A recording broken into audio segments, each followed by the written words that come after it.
नमस्कार, good morning, सुप्रभात। कैसे आप सभी लोग?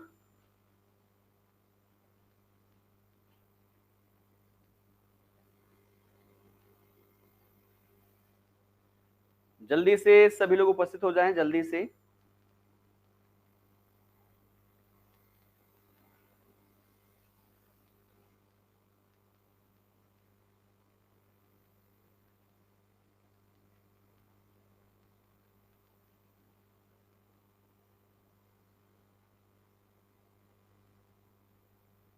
सब लोग बढ़िया है ना?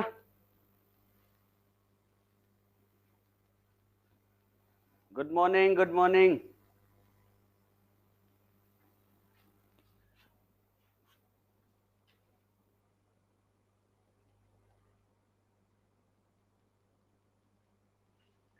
ज्योग्राफी कितना भी पढ़ो, टर्म्स याद नहीं रह पा रहे। क्यों नहीं याद रहता?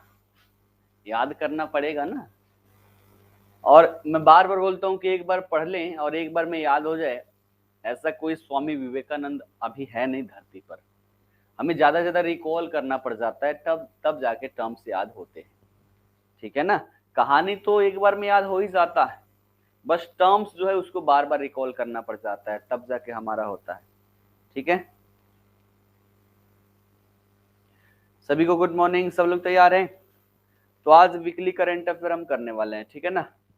आज वीकली करंट अफेयर, कल टेस्ट ले लेंगे, है ना? कल एमसीक्यू का टेस्ट होगा आप सबका। और मैं बता दूं कि कल सैटरडे है और कल मैराथन है। तो ऑफिस से मैसेज आया, है ना, कि मेरी मैराथन जो है वो 8 से 10 सुबह है। मैंने बोला कि मेरा पेड बैच है, तो उन्होंने कहा कि इसको सैटरडे के लिए रिशेड्यूल कर दीजिए। तो कल आप सबकी क्लास जो है शाम को, है ना, कितने बजे से एक बार देखा है आप सबने? मैं खुद ही रिशेड्यूल करके भूल गया। शाम को आपकी क्लासेस है, शायद 4 से 5 है। तो कल की क्लास जो होगी शाम को 4 से 5 होगी। और अभी तक जितना भी हमने किया हुआ है क्लासेस, उन सभी से रिलेटेड आपके एमसीक्यूज होंगे। 50 प्रश्नों की श्रृंखला लेकर आऊंगा, आप सब लोग उसमें उपस्थित होइएगा और टेस्ट दीजिएगा, ठीक है ना?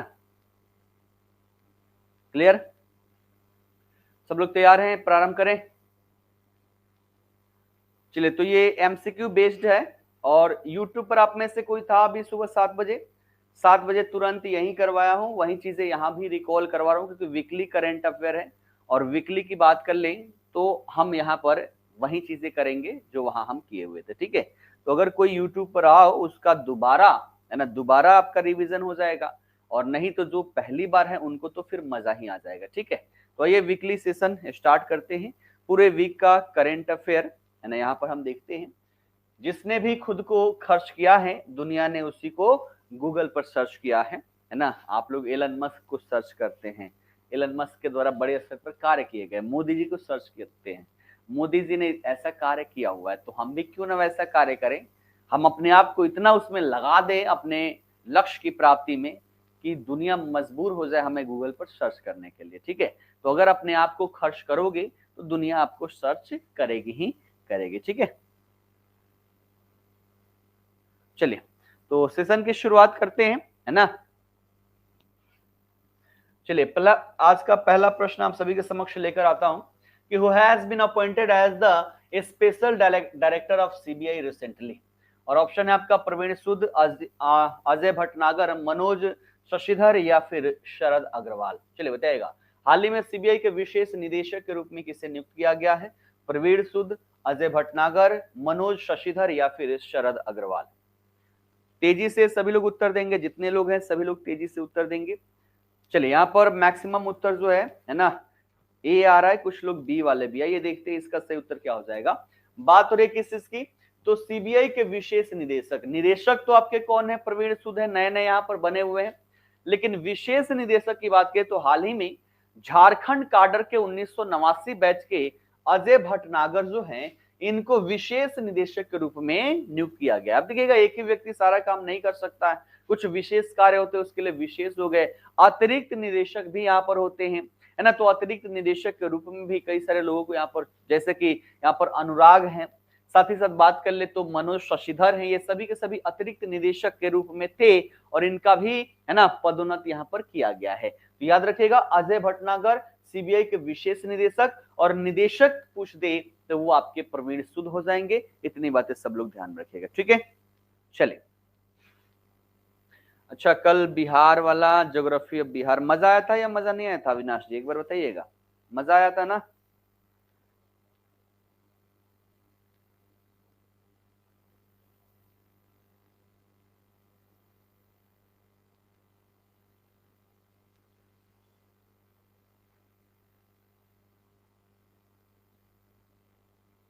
कमेंट रुक क्यों गए?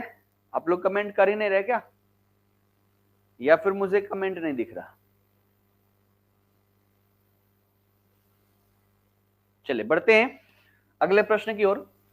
हाल ही में किस संस्थान के द्वारा भारत में निम्न कार्बन ऊर्जा क्षेत्र के विकास में तेजी लाने हेतु 1.5 बिलियन अमेरिकी डॉलर के वित्त पोषण को मंजूरी दिया गया है? Recently which organization has approved 1.5 billion अमेरिकी dollar funding to accelerate the development of low carbon energy sector in India? IMF, World Bank, Asian Development Bank या फिर आपका यूनाइटेड नेशन? चलिए बताइएगा इसका उत्तर क्या हो जाएगा। चलिए, बी के साथ सभी लोग जा रहे हैं ना, बी के साथ सभी लोग जा रहे हैं, और बी क्या है हमारा?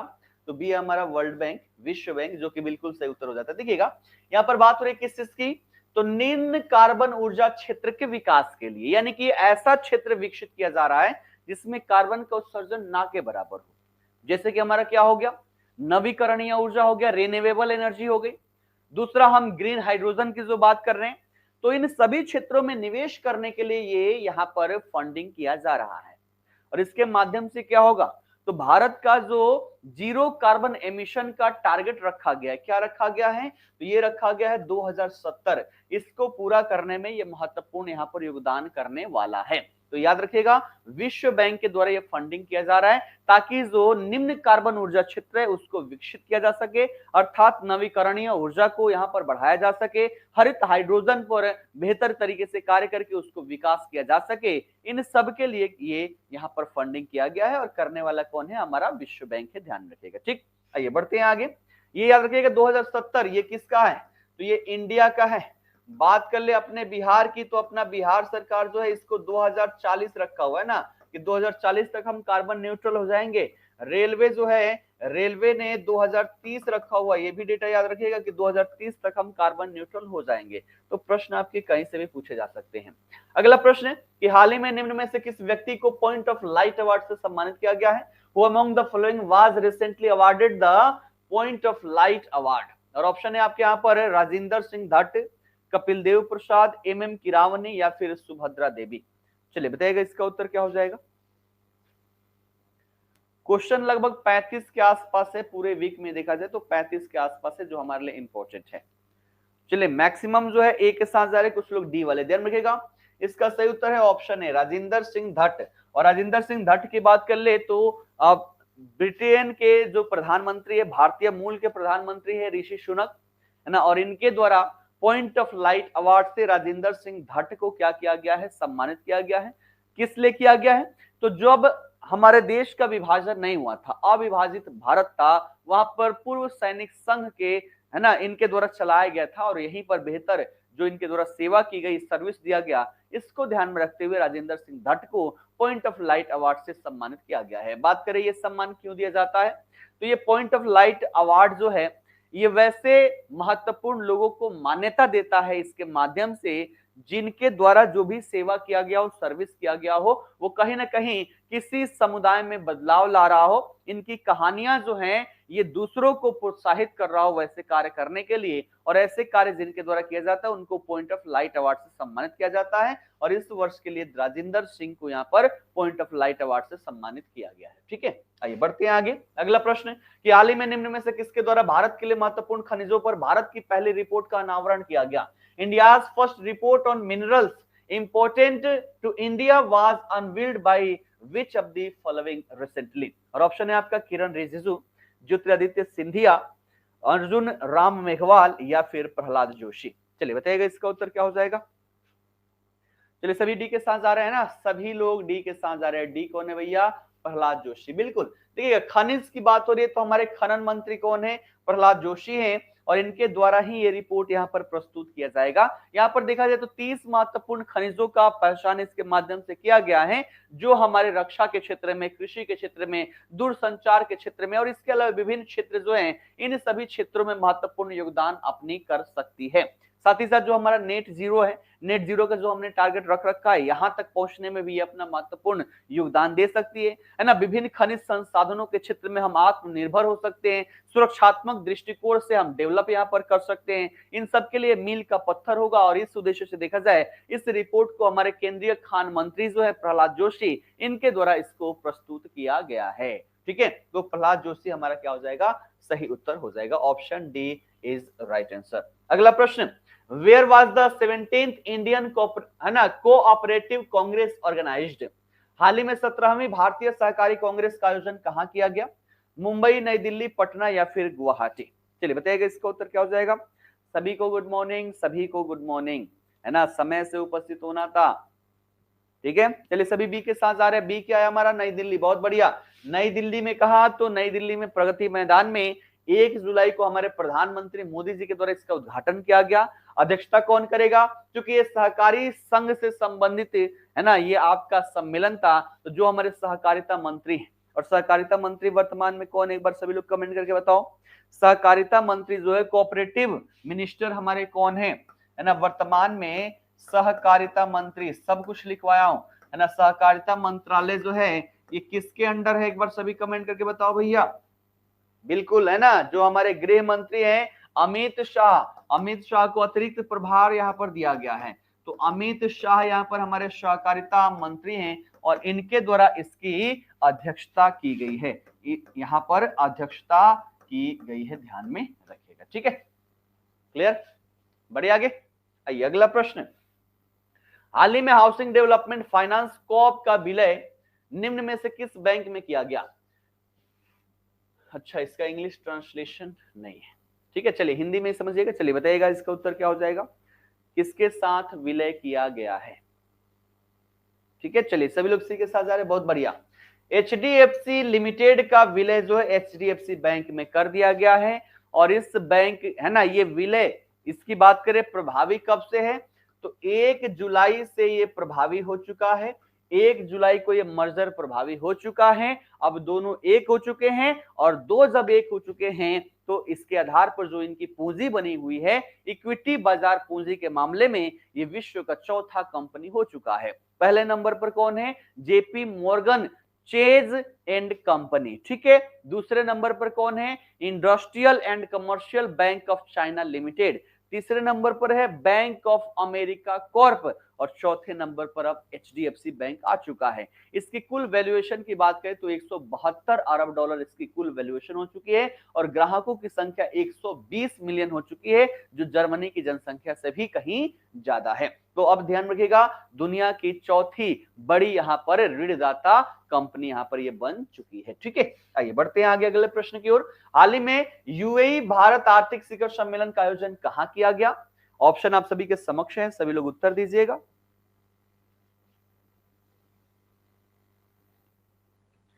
चलिए सभी बी के साथ जा रहे हैं। B, Abu Dhabi. बहुत बढ़िया, है ना, आबू धाबी के साथ जितने लोग हैं सब के सब बिल्कुल सही हैं। हाल ही में अगर हम बात कर ले तो हाल ही में UAE भारत आर्थिक शिखर सम्मेलन का आयोजन कहां, तो UAE की राजधानी आबू धाबी में किया गया है। और यहाँ पर भारत का नेतृत्व किसके द्वारा, भारत की मेजबानी संयुक्त रूप से यहाँ पर देखा जाए तो भारत की तरफ से SBI कैपिटल मार्केट्स लिमिटेड के द्वारा किया गया, और आबू धाबी में देखा जाए तो आबू धाबी ग्लोबल मार्केट, दोनों ने सम्मिलित रूप से मिलकर एक साथ यहाँ पर क्या किया हुआ है, मेजबानी किया हुआ है। और यहाँ पर मूल रूप से स्टार्टअप, है ना, हरित ऊर्जा क्षेत्र, इन सभी क्षेत्रों पर बड़े स्तर पर चर्चा किया गया है। तो इसका आयोजन कहां पर, आबू धाबी में किया गया है। ठीक है, बढ़े आगे। आइए अगले प्रश्न की ओर चलते हैं कि हाल ही में जारी निर्यात आंकड़े के अनुसार वित्त वर्ष 2023 में इलेक्ट्रॉनिक सामानों का भारत का प्रमुख निर्यातक राज्य कौन बन गया है? Which state has become India's leading exporter of electronics goods in financial year 2023 as per the recently released export data? Option आप सभी के समक्ष है, क्या हो जाएगा इसका उत्तर बताएं सभी लोग। बहुत बढ़िया, सब बिल्कुल सही जा रहे हैं ना, कुछ उत्तर यहाँ पर गलत आ रहे हैं। ध्यान में रखिएगा। सही उत्तर क्या है हमारा, तो सही उत्तर है तमिलनाडु। ठीक है, सही उत्तर क्या है, तमिलनाडु। और तमिलनाडु के द्वारा देखा जाए तो कितना, अगर हम बात कर ले तो 5.37 बिलियन अमेरिकी डॉलर का यहां पर इलेक्ट्रॉनिक सामान का क्या किया गया है, निर्यात किया गया है। तो तमिलनाडु आपका फर्स्ट पर है ना, उत्तर प्रदेश सेकंड नंबर पर है, कर्नाटक जो है ये थर्ड नंबर पर है, और महाराष्ट्र जो है ये फोर्थ नंबर पर है, ध्यान रखेगा। इससे पहले फाइनेंशियल ईयर 2022 में देखा जाए तो तमिलनाडु चौथे नंबर पर था, लेकिन एकाएक ऐसा क्या हो गया कि ये पहले नंबर पर आ गया। तो ध्यान रखिएगा, यहाँ पर जो मूल रूप से देखा जाए तो एक पेटाग्रॉन कंपनी है, दूसरी टाटा इलेक्ट्रॉनिक्स है, इन दोनों के द्वारा बड़े स्तर पर उत्पादन किया गया है। और इसके साथ साथ देखा जाए तो इनके साथ साथ देखा जाए तो तमिलनाडु में 15 से भी कहीं ज्यादा आपके इलेक्ट्रॉनिक्स कंपनियां हैं जिनके द्वारा उत्पादन किया जा रहा है। और इस आधार पर देखा जाए तो 2022 में चौथे नंबर से सीधे 2023 में पहले नंबर पर आ चुका है। और टारगेट ये रखा गया कि अगले 5 वर्षों में यहां पर जो हमने अभी 5 बिलियन अमेरिकी डॉलर के आसपास जो निर्यात किया हुआ है, ये अगले 5 वर्षों में बढ़ाकर हमें 100 बिलियन अमेरिकी डॉलर का निर्यात यहां पर इसका टारगेट रखा गया, इसको यहां पर प्राप्त करना है। ठीक है, ये सारी चीजें आप सभी लोग ध्यान में रखेंगे। ठीक, बढ़ते हैं आगे। इसका सही उत्तर तमिलनाडु। अगला प्रश्न, हाल ही में global Indian icon of the year award से किसे सम्मानित किया गया है ना, who was recently honoured with the global Indian icon of the year award, है ना। और ऑप्शन आप सभी के समक्ष है, सभी लोग इसका उत्तर दीजिएगा। सचिन तेंदुलकर, मैरी कॉम, नीरज चोपड़ा या फिर शरद कमल अचंत।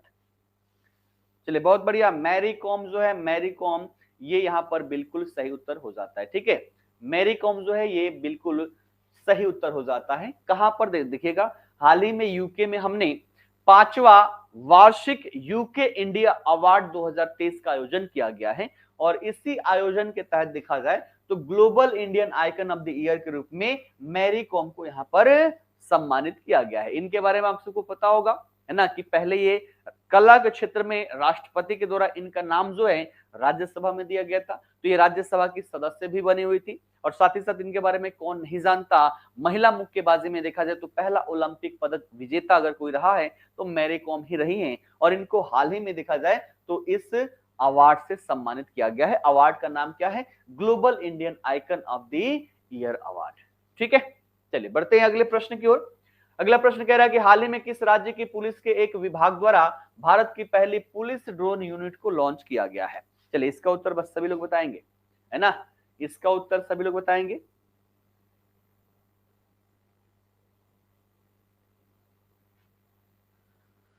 चलिए एबीसी सब आ रहे हैं, सही उत्तर है इसका तमिलनाडु, है ना। तमिलनाडु में ग्रेटर चेन्नई जो पुलिस विभाग है उसके द्वारा पुलिस ड्रोन यूनिट एक यहां पर स्थापित किया गया है।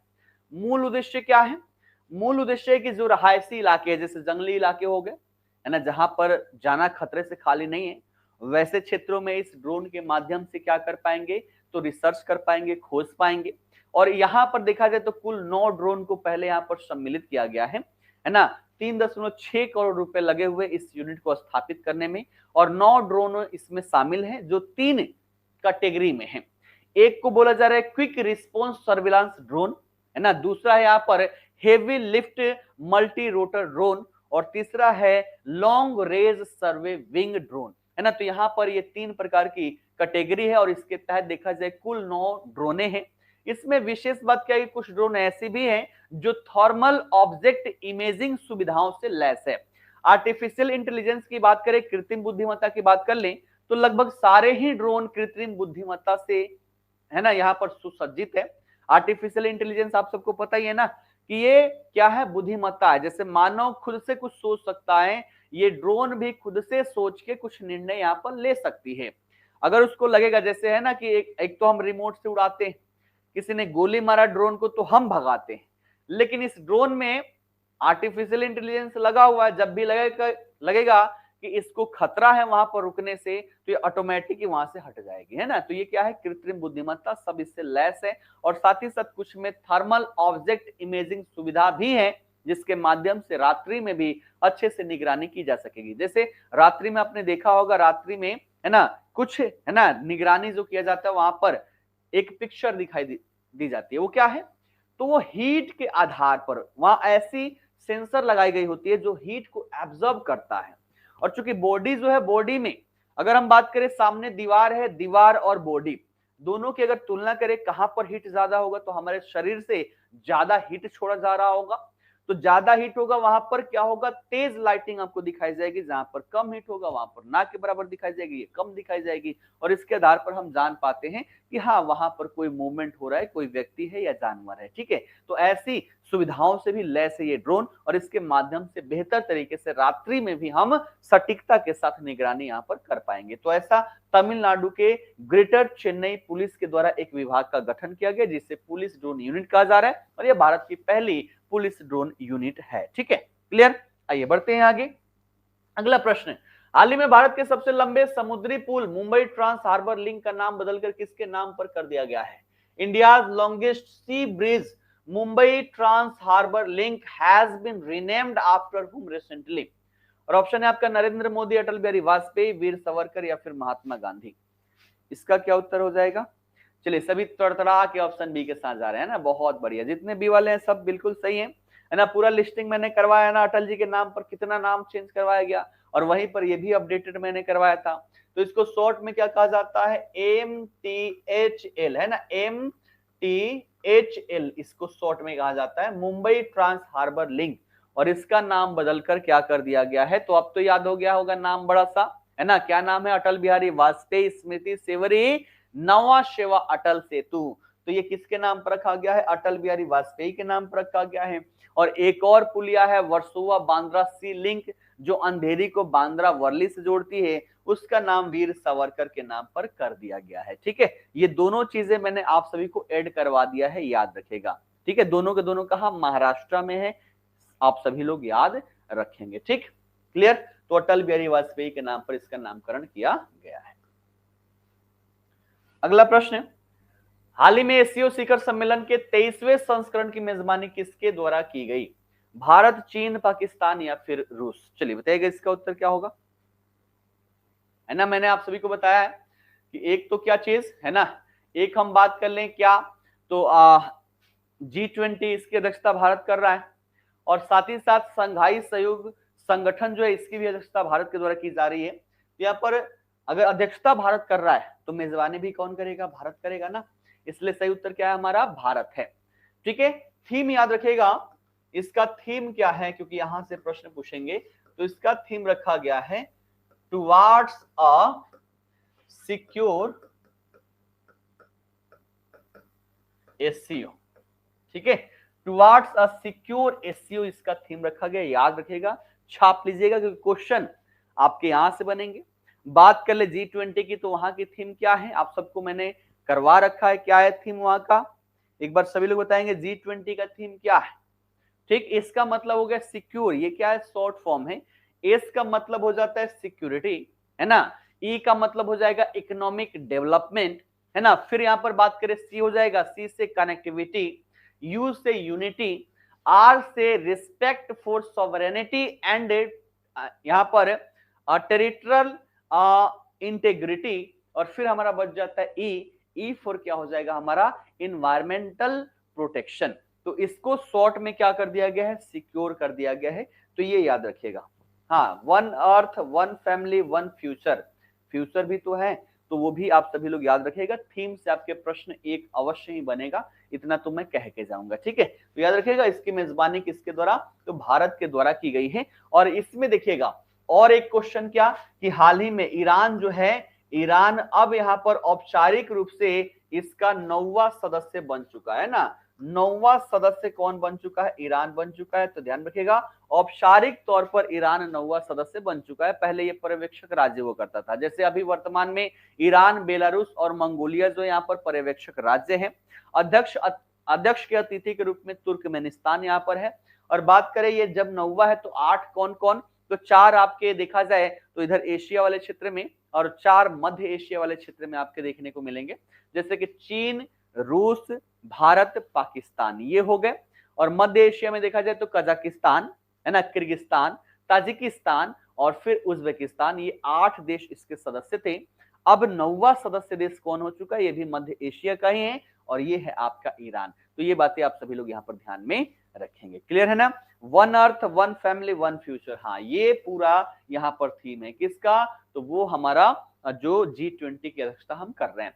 बात कर ले एससीओ की, तो इसका गठन कब किया गया था? तो चीन के संघाई में एक संघाई पैक्ट हुआ है ना, और उसी के आधार पर देखा जाए तो 15 जून 2001 को स्थापना किया गया इसका। ठीक है, देखा जाए ये कार्य क्या करता है, तो राजनैतिक, आर्थिक और सुरक्षात्मक गठबंधन है ये, यानी कि जितने भी सदस्य देश है उन सभी सदस्यों देश को लेकर राजनीति से संबंधित, आर्थिक और सुरक्षा से संबंधित यहाँ पर महत्वपूर्ण मुद्दों पर चर्चा किया जाता है, सहयोग किया जाता है ना। वर्तमान में इसके 9 सदस्य देश हो गए, 3 पर्यवेक्षक हो गए और साथ ही साथ संवाद सहयोगी देश भी यहाँ पर होते हैं। तो वर्तमान में अभी 14 संवाद सहयोगी देश यहाँ पर आप सभी को देखने को मिलेंगे। ठीक है, तो ये सारी चीजें आप सभी लोग यहाँ पर याद रख सकते हैं। ठीक है, बढ़िए आगे आइए अगले प्रश्न की ओर चलते हैं। अगला प्रश्न कह रहा है कि हाल ही में स्वयं सहायता समूह की महिलाओं द्वारा बनाए गए उत्पादों के ऑनलाइन बिक्री के लिए निम्न में से कौन सा ऐप लॉन्च किया गया है? तो यहाँ पर ऐप जो है वो ई सारस लॉन्च किया गया है। ठीक है, सारस पोर्टल आप लोग पहले से ही देखते हैं, गूगल पर आप सभी को सारस पोर्टल देखने को मिलेगा। और ये पोर्टल इसलिए बनाया गया क्योंकि हमारी जो यहाँ पर स्वयं सहायता समूह है, और स्वयं सहायता समूह में मूल रूप से जो हमारी महिलाएं हैं, इन महिलाओं के द्वारा जो विभिन्न प्रकार के वस्तुओं का निर्माण किया जाता है, इन वस्तुओं को ऑनलाइन बेचने के लिए हमने एक पोर्टल निर्माण किया था जिसका नाम था सारस। लेकिन मैक्सिमम लोग जो है पोर्टल पोर्टल पर जाते नहीं है, फोन का इस्तेमाल करते हैं। तो हमने कहा बेटा टेंशन मत लो, हम फोन पर भी आ रहे हैं। और जो हमारी दीनदयाल अंत्योदय योजना जो है, इसके तहत राष्ट्रीय ग्रामीण आजीविका मिशन, इसके द्वारा इस ऐप को लॉन्च किया गया, ई सारस ऐप। और इस ऐप के माध्यम से अब इन महिलाओं के द्वारा निर्मित जितनी भी वस्तुएं उन सभी को ऑनलाइन आप सभी लोग खरीद सकते हैं। ठीक है, तो इसका नाम क्या है? ई सारस है, आप सभी लोग ध्यान में रखेंगे। ठीक, बढ़े आगे। अगला प्रश्न, यूरोपीय अंतरिक्ष एजेंसी ने हाल ही में डार्क एनर्जी के बारे में जानकारी प्राप्त करने हेतु एक दूरबीन को लॉन्च किया है जिसका नाम है, और नाम क्या है इसका? तो इसका नाम रखा गया है, आप सभी लोग बताएंगे एक बार, है ना। चलिए सभी लोग बी के साथ जा रहे हैं, है ना, जितने लोग हैं सभी लोग बी के साथ जा रहे हैं। और इसका सही उत्तर क्या है? ऑप्शन बी सही है, यूक्लिड। यूक्लिड की बात करें तो ये एक यूनानी गणितज्ञ थे और इनके नाम पर इस दूरबीन का नाम रखा गया है। इसको कहां? तो 1.5 मिलियन किलोमीटर की ऊंचाई पर स्थापित किया जाएगा, और स्थापित करने के लिए इसको किस रॉकेट के माध्यम से छोड़ा गया है? तो ये आपकी स्पेस एक्स है ना, एलन मस्क की कंपनी है जो अपने आप में देखा जाए तो भैया धमाका करते रहती है। और इसके द्वारा इस यूक्लिड दूरबीन को यहाँ पर छोड़ा गया है। वहां पहुंचने में इसको लगभग 1 महीने का समय लगेगा, और 1 महीने में ये वहां पर पहुंचेगा और अगले 6 वर्ष तक ये कार्य करेगा। और 6 वर्ष तक देखा जाए तो अंतरिक्ष में जो डार्क एनर्जी होता है, डार्क मैटर होता है, हम अंतरिक्ष के बारे में कितना जानते हैं? मात्र 5% जानते हैं, है ना। और 95% जिसके बारे में हम नहीं जानते उसको डार्क एनर्जी और डार्क, है ना, डार्क मैटर कहा जाता है। उसके संदर्भ में ये जानकारी हमें एकत्रित करके भेजेगा। ठीक है, तो याद रखिएगा इसका नाम क्या है? यूक्लिड है। ठीक, बढ़िए आगे। अगला प्रश्न, राष्ट्रीय अनुसूचित जनजाति आयोग के अध्यक्ष पद से किसने इस्तीफा दिया है? Who has resigned from the post of National Commission for Scheduled Tribes? Option है आपके मुरली मनोहर सिंह, अजय कुमार, रवि सुमन या फिर हर्ष चौहान। चलिए बताइएगा इसका उत्तर क्या हो जाएगा? बिल्कुल बढ़िया, जितने लोग डी के साथ जा रहे हैं, है ना, जितने लोग डी के साथ जा रहे हैं सबके सब क्या है? बिल्कुल सही है। यहाँ पर थे आपके हर्ष चौहान, है ना, इनके कार्यकाल समाप्त होने में अभी 8 महीने का समय था और समय से पहले इन्होंने क्या दे दिया है? इस्तीफा दे दिया है। ठीक है, तो ये बातें भी आप सभी लोग यहाँ पर ध्यान में रखेंगे। ठीक, अगला प्रश्न, who has taken over as the new chairman and managing director of Coal India? Coal India के नए चेयरमैन और एमडी के रूप में किसने पदभार ग्रहण किया है? जितिन प्रसाद, अजय सिन्हा, राहुल आनंद या फिर पीएम प्रसाद?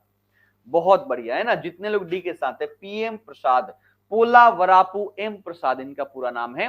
और हाल ही में इन्होंने कोल इंडिया लिमिटेड जो है, कोल इंडिया लिमिटेड क्या है? तो वर्तमान में भारत में 12 महारत्न कंपनियां हैं। इन 12 महारत्न कंपनियों में से एक महारत्न कंपनी हमारी कोल इंडिया लिमिटेड, और इसके अध्यक्ष और एमडी के रूप में है ना, चेयरमैन और एमडी के रूप में पीएम प्रसाद जो है इनके द्वारा पद ग्रहण किया गया है।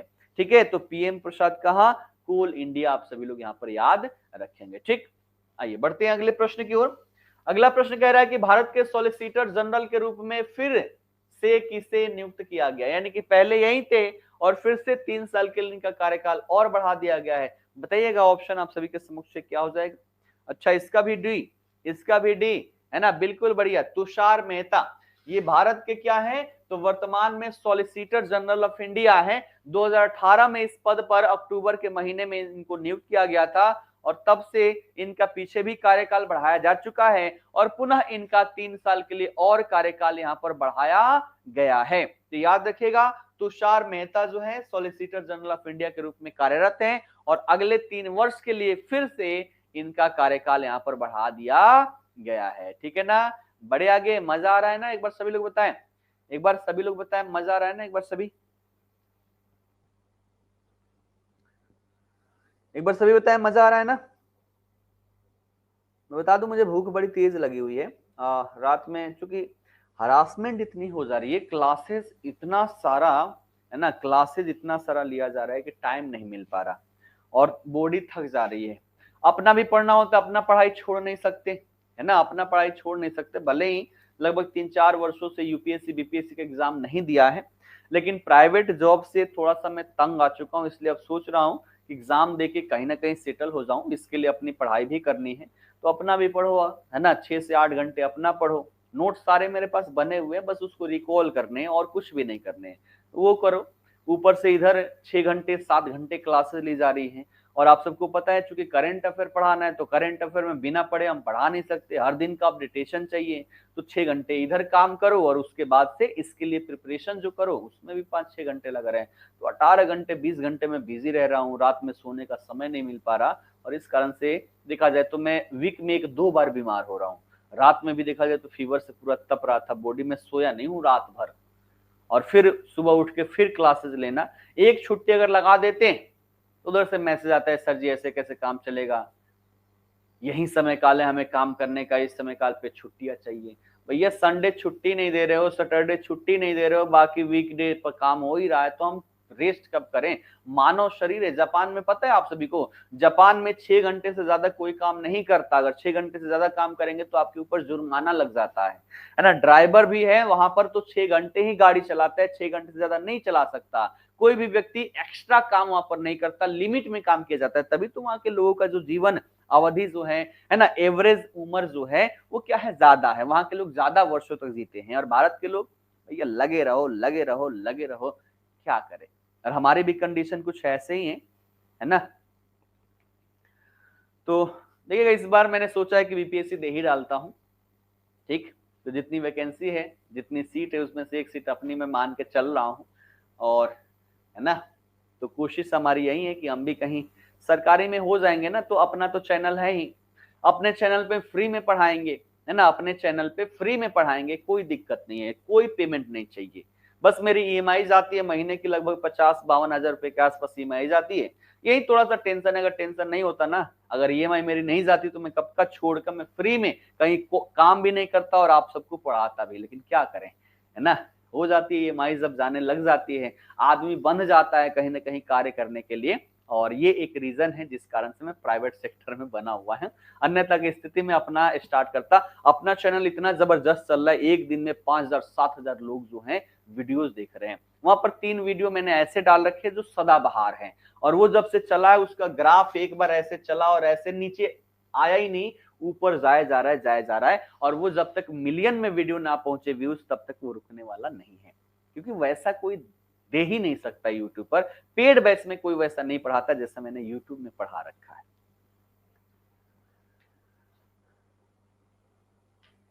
हाँ बिल्कुल, आप लोगों का सहयोग होगा ना तो और भी तेजी से चलेगा वो, है ना, और भी तेजी से चलेगा, है ना, और भी तेजी से चलेगा। ठीक है, बस मैं यही कोशिश करूंगा और आप लोगों से रिक्वेस्ट होगी कि सभी बढ़िया से पढ़ाई करो, गवर्नमेंट जॉब ले लो। प्राइवेट जॉब में जी नहीं पाओगे, है ना, हम समझते हैं। इतना मेहनत करो उसके बावजूद भी एक टीचर की जो गरिमा होती है ना, टीचर की गरिमा, वो इस एडिटेक्स सेक्टर में है नहीं। गरिमा का ऐसी तैसी यहाँ पर हो गया है ना, इसलिए मैं ऑफिस नहीं जाता, अब घर से ही पढ़ाता हूँ, कोई दिक्कत नहीं है, कर लो जो करना है ना, रखोगे ठीक है, नहीं रखोगे बहुत सारे ऑफर हैं, ऑफलाइन से भी ऑफर आ रहे हैं। अंततः देखे तो अगर ज्यादा इधर कुछ होगा तो फिर हम ऑफलाइन में जाएंगे। एक नहीं है, जब आप बढ़िया चीजों को डिलीवर कर रहे हैं, पूरी इंडस्ट्री जो है वो सारी बैठ के देखती है कि कौन यहाँ पर क्या कर रहा है। अगर कोई बढ़िया डिलीवर कर रहा है उसको सब लोग हाईलाइटेड करके रखते हैं, और मेरी वो जो बिहार वाली वीडियो है ना वो तो और भी ज्यादा यहाँ पर हाईलाइटेड करवा चुकी है। ठीक है, ठीक, तो ये बस समझ लेना, ये बस समझ लेना, ठीक है ना, कि थोड़ा सा आप लोगों को क्या करना है, मेहनत करना है, थोड़ा सा मेहनत करना है, और आप सभी को दम ला के सरकारी नौकरी ले ही लेना है। मैं पूर्णतः हेल्प के लिए, जो हेल्प हो सकता है ना, वो सारे हेल्प करने के लिए मैं यहाँ पर हूँ। बस अब मैं बोलता हूँ कि रिप्लाई दे दूंगा मैं आप सभी के मैसेज का, लेकिन कई दिनों से दिया नहीं, कारण क्या है पता है ना, अभी अभी बताया, अपना भी पढ़ना है, लगभग 16 से 18 घंटे तो मैं ऐसे ही बिजी रह रहा हूँ, नहाने धोने तक का टाइम नहीं मिल रहा, खाना खुद से बनाता हूँ तो खाना बनाने का टाइम नहीं मिल रहा, बाहर से मंगा मंगा मैं खा रहा हूँ खाना, है ना, ऐसे तो हमारी अतड़िया सड़ जाएगी। ठीक है ना, तो ये सिस्टम यहाँ पर चल रहा है। हाँ बिल्कुल, मैं बीच में कभी छोड़ के नहीं जाता, मैं बीच में अभी नहीं जाऊंगा, अभी जाने का मूड नहीं है, बाकी वो अड्डा के ऊपर है, अगर मैनेजर साहब सही से लेकर चलेंगे तो हम चलेंगे, नहीं तो फिर जय श्री राम हो जाएगा। ठीक है ना, क्लियर, चलिए बढ़े आगे। अगला क्वेश्चन, भारत की G20 अध्यक्षता के तहत स्टार्टअप 20 शिखर समिट का आयोजन कहां किया जा रहा है? जयपुर, पटना, वाराणसी या फिर गुरुग्राम? चलिए बताइएगा इसका सही उत्तर क्या हो जाएगा।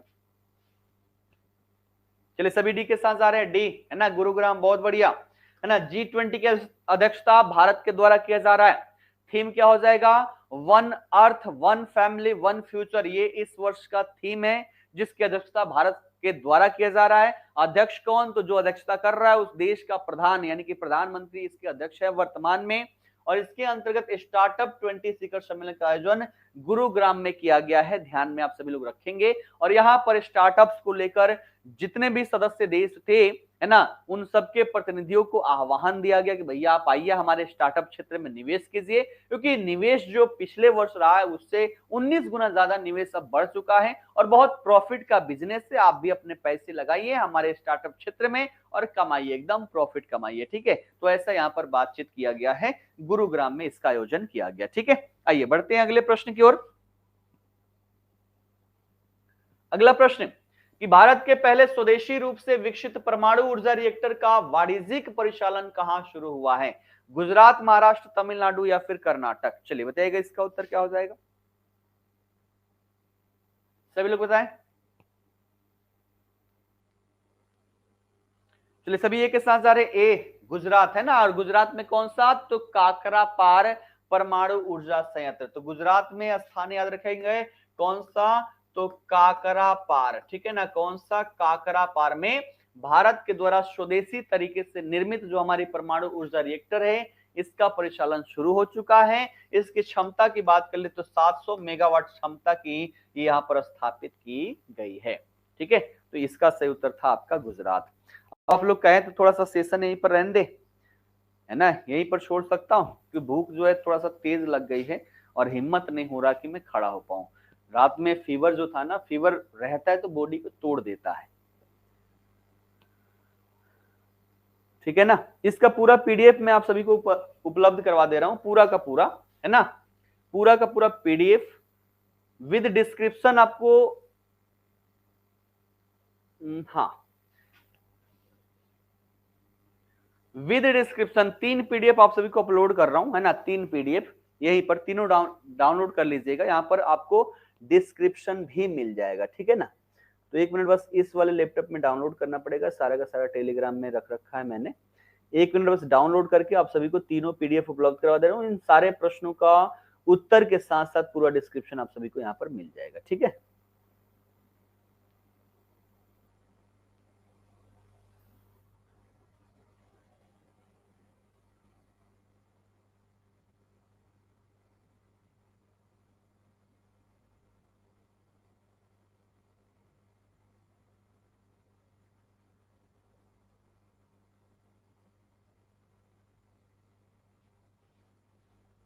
इतना स्लो क्यों डाउनलोड? हाँ अब बढ़ गया।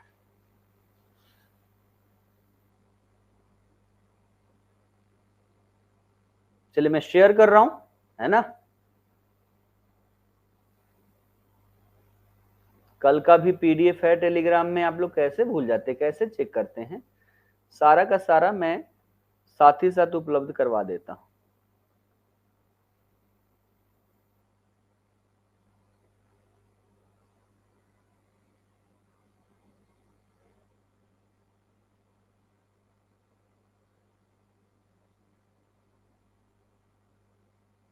देखिए एक पीडीएफ चला गया, है ना।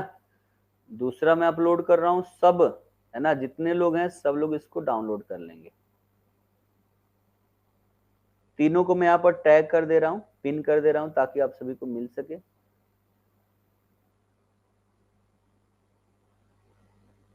ये दूसरा पिन हो गया और ये तीसरा पिन हो गया, ठीक है।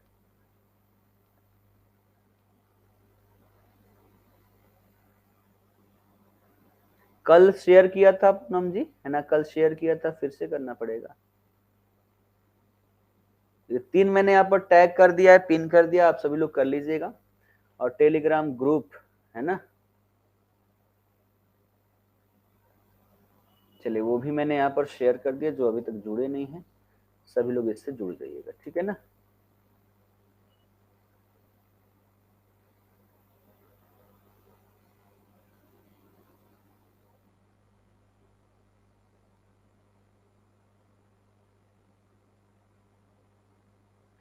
मिल गया सबको?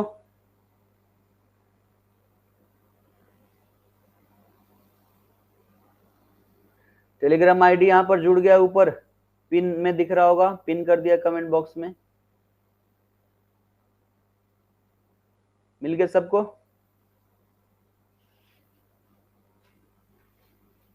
चलिए पिन कर दिया है, पिन कर दिया, ऊपर दिख रहा होगा सबको।